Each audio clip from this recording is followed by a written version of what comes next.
সবাইকে ব্লগজনের পক্ষ থেকে শুভেচ্ছা। আজকে আমি কথা বলবো অন পেজ এসইও নিয়ে। এটা হচ্ছে আপনার ওয়েবসাইট কিংবা একটি পোস্টের জন্য র্যাঙ্ক করতে, অথবা সেটা আপনার র্যাঙ্ক করানোর ক্ষেত্রে বেশি প্রয়োজন হয় প্রথমত আপনার on page SEO. On page SEO যদি আপনি সঠিকভাবে করতে পারেন তাহলে আপনার পোস্ট র্যাঙ্ক করবেই। তার মধ্যে প্রথম বিষয় হচ্ছে কোয়ালিটি কন্টেন্ট। কোয়ালিটি কন্টেন্ট হতে হবে এবং সেটা ইউনিক হতে হবে। ইউনিক এবং কোয়ালিটি কন্টেন্ট যদি হয়ে থাকে তাহলে সেটা র্যাঙ্ক করবে। তারপর হচ্ছে আপনার সেটা র্যাঙ্ক করানোর ক্ষেত্রে আরও কিছু বিষয় অপটিমাইজ করতে হয়, সেই বিষয়গুলো নিয়ে আমি কথা বলবো। যেরকম আপনার কি কি নিয়ে আপনি আগালে বা কোন কোন বিষয়গুলোকে যদি আপনি প্রায়োরিটি দেন তাহলে আপনার পোস্ট র্যাঙ্ক করবে, সেই বিষয়গুলো নিয়ে আমি এখন কথা বলবো। তো আমরা যে কোনো একটি পোস্ট জাস্ট একটু ওপেন করব। ওপেন করার পর আপনি দেখতে পাচ্ছেন যে এইখানে একটি পোস্ট ওপেন হয়েছে এবং একটা টাইটেল দেখা যাচ্ছে। ঠিক আছে, এই টাইটেলটা আমরা দিয়ে সার্চ করে দেখব যে এই টাইটেল দিয়ে গুগলে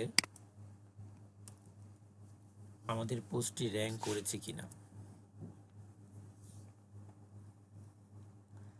তো দেখা যাচ্ছে এই পোস্টের যে সম্পূর্ণ লিঙ্কটা আছে সেটা দিয়ে যদি আমি সার্চ করি তাহলে আমার এই পোস্টটি দেখা যাচ্ছে। হ্যাঁ, তো এটা যদি দেখা গিয়ে থাকে আমি তাহলে এটাকে আরেকটু শর্ট করে দিব। শর্ট করে দেখব বাড়াবেন কিভাবে। দেখেন এইখানে কিন্তু আবার দেখা যাচ্ছে না। তো এখানে অন্যান্য ওয়েবসাইটগুলো চলে এসেছে। আমরা যদি এখান থেকে অন্য যে কোনো একটি পোস্ট নিয়ে নিব কোয়ারা বাদ দিয়ে, সেটা হচ্ছে এটা নিয়ে নিলাম এবং এটা নিয়ে নিলাম। ঠিক আছে, এই দুইটা আমরা এখন তফাৎটা দেখব, আমাদের ওয়েবসাইটের ভিতরে তফাৎ কি আছে। তফাৎ কি আছে সেটা দেখব।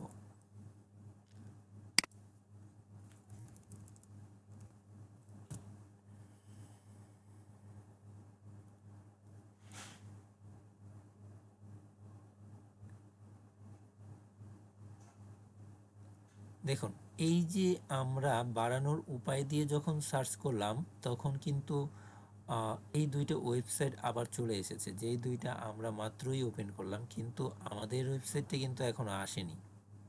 ঠিক আছে, তো সেই বিষয়গুলো নিয়ে আলোচনা করব। প্রথমত আপনি দেখেন how to increase website traffic. হ্যাঁ, এখানে কিন্তু অনেক বড় করে একটা আপনার ইউআরএল তৈরি করা হয়েছে এবং আমাদের ইউআরএলটি একদমই ছোট।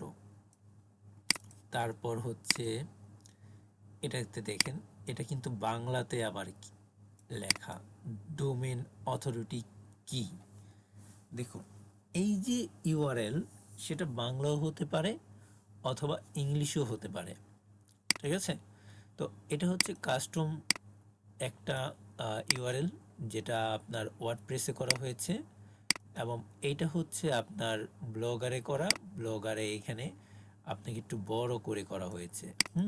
যদিও আমাদেরটাও ব্লগারে করা। এখন আমি একটু অনুরোধ করে নিই, যদি আমার ভিডিওগুলো আপনার ভালো লেগে থাকে অবশ্যই সাবস্ক্রাইব করে নেবেন, বেল বাটনটি ক্লিক করে সবার আগে ভিডিওটা দেখার সুযোগ পাবেন। তো আবার আমরা ফিরে আসি। তো এইখানে আমরা যেটা দেখব, ওয়েবসাইটের ডিএপিএ বাড়াবেন কিভাবে, বাড়ানোর উপায় জানুন। ঠিক আছে, এইখানে তারা কি লিখেছে দেখেন, ওয়েবসাইটে কিভাবে ট্রাফিক বাড়াবেন জেনে নিন। ওয়েবসাইটে ট্রাফিক বাড়ানোর এগুলো কিন্তু ট্রাফিকের কথা চলে এসেছে। আর আমরা কিন্তু ট্রাফিকের কথা বলিনি, আমরা বলেছিলাম ডিএপি এর কথা। তো আমরা ভুলবশত এইখানে আমরা দেখতে চাচ্ছিলাম যে এইখানে কিন্তু ডিএপি এর কথা নেই, ডিএপি এর কথা আছে এইখানে। দেখেন ওইটা কেন চলে আসলো। হ্যাঁ, তো ওইটা চলে আসার কারণটা কি সেটা আমরা এখন আলোচনা করব। সেটা আমরা দেখতে পাচ্ছি এইখানে, এখানে ডিএপিএ নিয়ে কোনো জায়গায় কথা আছে যেটার কারণে হ্যাঁ আমাদের এইখানে ওরা সুযোগ পেয়েছে। ওরা যখন এসইও সম্পর্কে লিখতে গেছে তখন ডিএপি এর কথাটা ওদের এখানে ইনক্লুড করেছে, যার কারণে ওদের এই পোস্টটা আমাদের এখানের র্যাঙ্ক করেছে টাইটেলে। তো যদিও এখানে এখনো পাইনি, আমি খুব শীঘ্রই পেয়ে যাব। হুম, যাই হোক, এইখানে অনেক বড় একটা পোস্ট সে করেছে। এইখানে যদি আমি দেখার চেষ্টা করি, এইখানে দেখুন এইখানে কিন্তু ডিএপিএ কয়েকবার লেখা আছে। হ্যাঁ, ডোমেন অথরিটি কি, দেখেন এটা কিন্তু র্যাঙ্ক করেছে, এইখানে কয়েকবার বলে বলা হয়েছে বলে এটা র্যাঙ্কে এসেছে। আর আমাদেরটা কয়বার লেখা আছে সেটা একটু দেখতে হবে। আমাদের এইখানে ডিএপিএ একবার নেই, আমাদের এখানে ডিএপিএ 2-3বার লেখা আছে, কিন্তু ওদের পোস্টটা অনেক বড় এবং ওরা কয়েকবার করে ডিএপি এর শব্দটা বারবার এনেছে, যার কারণে এটা পোস্টে র্যাঙ্ক করতে ওদের সহজ হয়েছে। ঠিক আছে, এইখানে আমরা একটা দেখতে পাচ্ছি, এইখানে একবার, দুইবার, তিনবার, চারবার, পাঁচবার, ছয়বার, সাতবার, দেখেন এখানে কিন্তু অনেকবার বলে ইউজ করা হয়েছে ডিএপি এর বিষয়টা। তো এখানে একটা মিনিমাম ভাবে আপনাকে লিখতে হবে ডিএপি এর বিষয়টা, কিন্তু তারা অধিকতরভাবে লিখেছে, যার জন্য ওদের এটা কিন্তু আপনার র্যাঙ্ক করেছে। তো এটা হচ্ছে একটা বিষয়, আপনার যে কতবার ব্যবহার করা যাবে মেন টার্গেট কিওয়ার্ডটাকে, ঠিক আছে, সেটা একটা বিষয়। আমরা যদি এইখানে দেখি যে এই যে ওয়েবসাইটটা আসার কারণ, ওপরে টাইটেল, এটার হাই অথরিটি আছে ডিএপিএ, হ্যাঁ, যার জন্য তারপরের এইগুলা হচ্ছে আপনার এইখানটুকু ম্যাচ করেছে, দেখেন কোনটুকু ম্যাচ করে এইখানে ওরা র্যাঙ্ক করেছে সেটা কিন্তু দেখা যায়, এই যে পিএ, হ্যাঁ, এগুলা। তো এই একটা বিষয়। তারপর ইউআরএল এর যে বিষয়টা বললাম, এইখানে কিন্তু আমরা আরেকটু অন্যভাবে লিখতে পারলে আমাদের জন্য বেনিফিট হতো, ঠিক আছে, কিন্তু তাও সমস্যা নেই। এইখানে দেখেন হাউ টু ইনক্রিজ ডিএপিএ, আমরা যদি এইটুকুও লিখতে পারতাম আরেকটু বেনিফিট পেতাম। তো আমাদের এই ওয়েবসাইটের ভিতরে দেখতে পারলাম প্রথমেই ইউআরএল নিয়ে কথা বললাম, সেই ইউআরএলটি আমরা আরেকটু সুন্দরভাবে দিতে পারতাম, দিলে আমাদের কাজ হতো। এটা যদি এখন আমরা করতে যাই, আমাদের পোস্টে চলে আসব,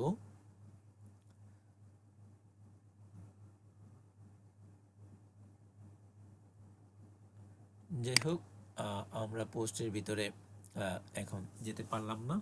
তারপর দেখেন একটা টাইটেল, ঠিক আছে, এই টাইটেলটা আপনাকে অপটিমাইজ করতে হবে। বাড়াবেন কিভাবে, বাড়ানোর উপায় এবং বাড়ানোর উপায়, এটা আরেকটু সুন্দরভাবে অপটিমাইজ আমরা করতে পারতাম কিনা, হ্যাঁ, কিভাবে বাড়ানো যায়, কিভাবে বাড়ানো সম্ভব, হ্যাঁ, দ্রুত, হ্যাঁ। তো এই যে বিষয়গুলা, এইগুলা আপনার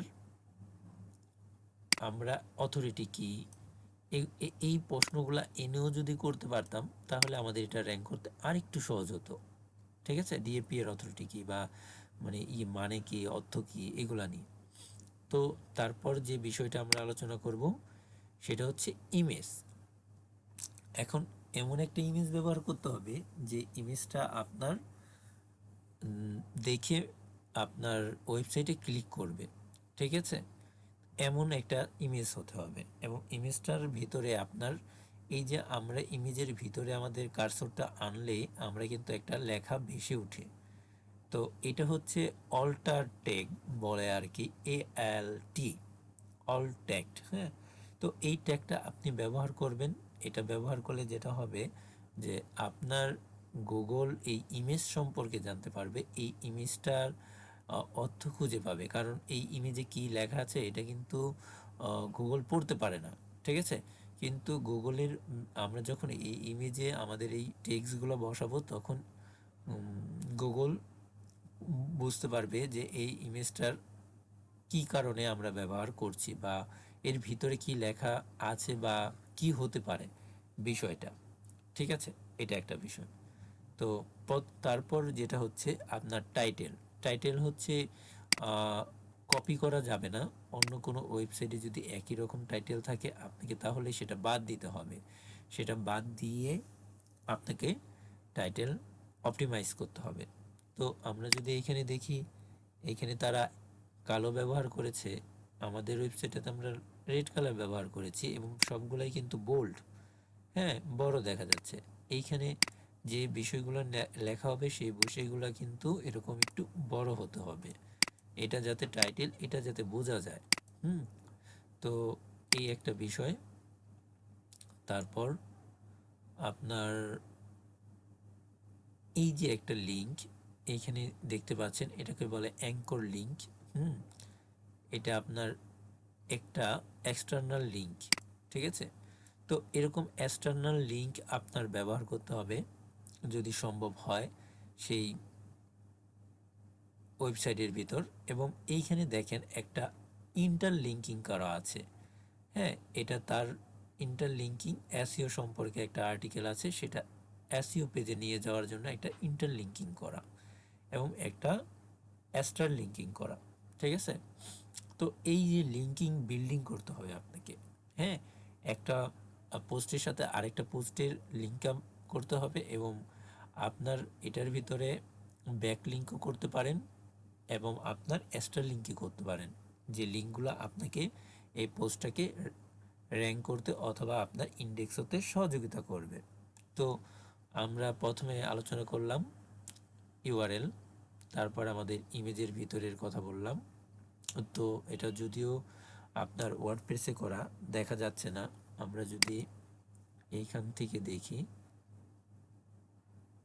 তারা এটাতেও ব্যবহার করেনি। আমরা উপরের দিকের পোস্টগুলো যদি দেখি তাহলে বলতে পারবো। এটার দিকে যদি দেখি, হ্যাঁ, এইখানে কিন্তু সে ব্যবহার করেছে, দেখেন, দেখতে পাচ্ছেন? সে টাইটেলের ইউআরএল যেটা রেখেছে ইউআরএল অনুসারে এইখানে তিনি রেখেছেন। আর আমরা যেটা করেছি আমরা ইংলিশে না দিয়ে বাংলায় দিয়েছি। তো বিষয় যখন হয়েছে যে আমরা যখন সার্চ করেছি তখন কিন্তু আমরা বাংলায় সার্চ করিনি, সরি বাংলায় করেছি যদিও, হ্যাঁ, সেটা ও ধরতে পারেনি। যাই হোক, এইখানে আপনার বিষয় অনুসারে নির্দিষ্ট করা নেই, কিন্তু এটা কাজে আসে, ইমেজের ক্ষেত্রেও কাজে আসে। তো এ হচ্ছে ইমেজ। তারপরে আমরা লিঙ্ক নিয়ে কথা বললাম। তারপরে আমরা এখন কথা বলবো আপনার পেজ ডিজাইন নিয়ে, ঠিক আছে? পেজ ডিজাইনটা দেখেন, এইখানে কিন্তু সে সুন্দর করে পয়েন্ট আকারে যখন আপনি লিখবেন 1 2 3 এইভাবে লিখবেন, হ্যাঁ, তারা এই পয়েন্ট আকারের মাঝখানে কিন্তু একটা অ্যাড ব্যবহার করেছে। তো এইখানে দেখেন আবার যখন কোনো বিষয় নিয়ে আলোচনা হয়েছে এখানে কিন্তু আবার পয়েন্ট আকারে দিয়েছে, হ্যাঁ, 1 2 3 4 কোন বিষয়গুলো, এইগুলো কিন্তু খুবই গুরুত্বপূর্ণ। হ্যাঁ, তো এই বিষয়গুলো নিয়ে যখন লেখালেখি করবেন কোনো রকম, এই যে তারাও কিন্তু এইখানে আপনার ইন্টারলিঙ্কিং করেছেন, হ্যাঁ, এইভাবে করে দিবেন। তো এই যে পেজ ডিজাইন এবং এইখানে কিন্তু তারা এই যে এগুলো দেখতে পাচ্ছেন এগুলো কিন্তু প্রত্যেকটাই অ্যাস্টার লিঙ্কিং করা। অন্য ওয়েবসাইট সম্পর্কে যে কথাগুলো বলা হয়েছে সেই ওয়েবসাইটের অ্যাড্রেস দেওয়া আছে। তো আপনি বুঝতেই পারছেন যে কোন কোন বিষয় নিয়ে আলোচনা করলাম আমরা এইখানে।